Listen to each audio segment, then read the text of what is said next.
عاوزه اقول لكم ان النهايه السعيده اللي بتيجي بعد غسيل المواعين اتاخرت المره دي شويه بسبب الكنكه دي. انا مصممه ان انا انضفها من بره كويس قوي، وهي كل ما بتتحط على النار بتبدا ان هي تاخد لون اسود كده، وكان دي حاجه مضايقاني قوي، فبدات ان انا احاول انضفها كويس، فخدت معايا وقت شويه عما خلصت. وعاوزه اقول لكم بقى لو حد عنده طريقه ترجع الكنكه زي ما كانت، لانها بتاخد لون اسود من بره كده بسبب النار، يقول لي عليها في الكومنتات. ولو انت اول مره تشوف القناه متنسوش الاشتراك.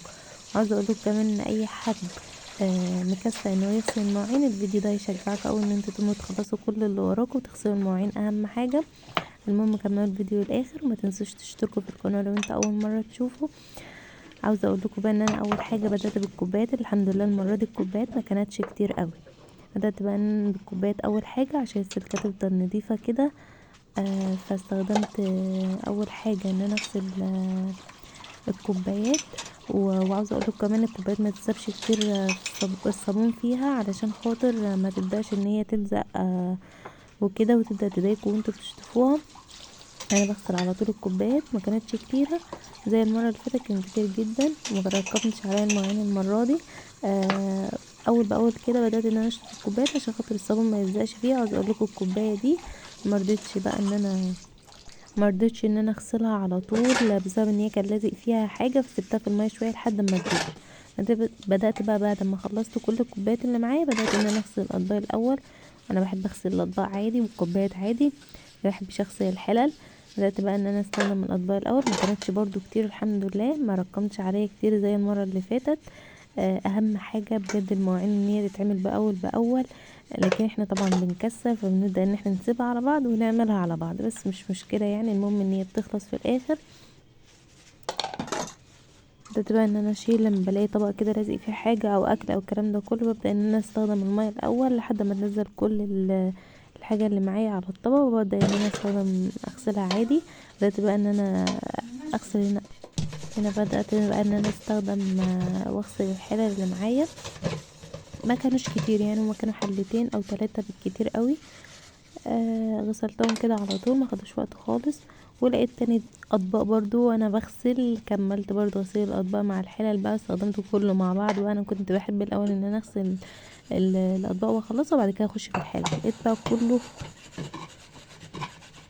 كل نوع بقى في منه تاني، وبدأت ان انا اغسلهم مع بعض عادي.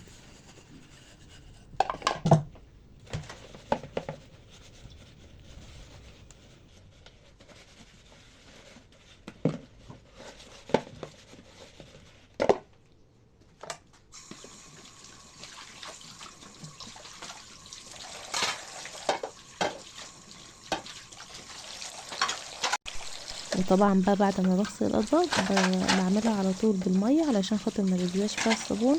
اخلص كده واحده واحده واحط في المطبقيه على طول.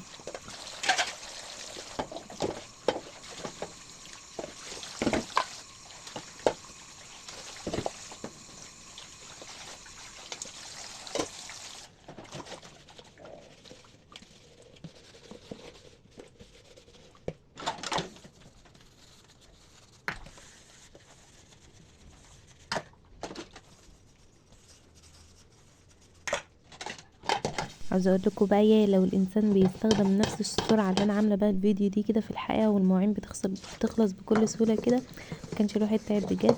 لكن يعني بياخد وقت اكتر بكتير، لكن السرعه بقى بتخلي كأن انا مخلصاها بسرعه، لكن هي بتاخد وقت كبير جدا.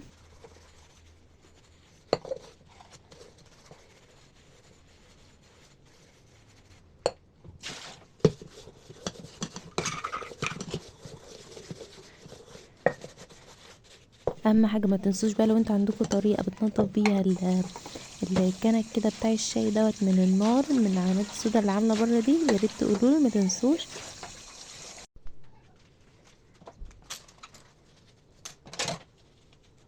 هنا بقى دخلت على المعالق على طول، بدأت بقى ان انا اغسل الصينية دي بحيث ان انا اعمل المعالق واحطها جواها، وارص كل بقى المعالق اللي معايا كده بنفس الطريقة لحد ما خلاص اخلص كل المعالق. ابدأ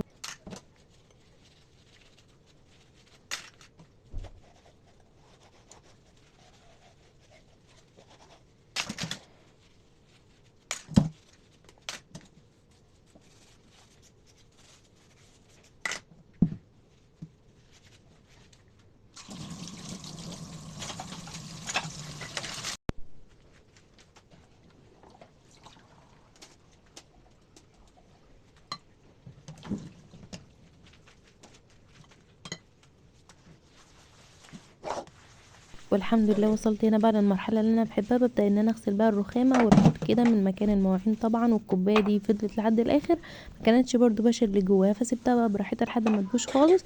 بدات بقى ان انا اغسل الحوض كده والرخامه والحنفيه واخلص كل حاجه. ده اكتر مرحله بحب ان انا اوصل لها. الحمد لله خلصت.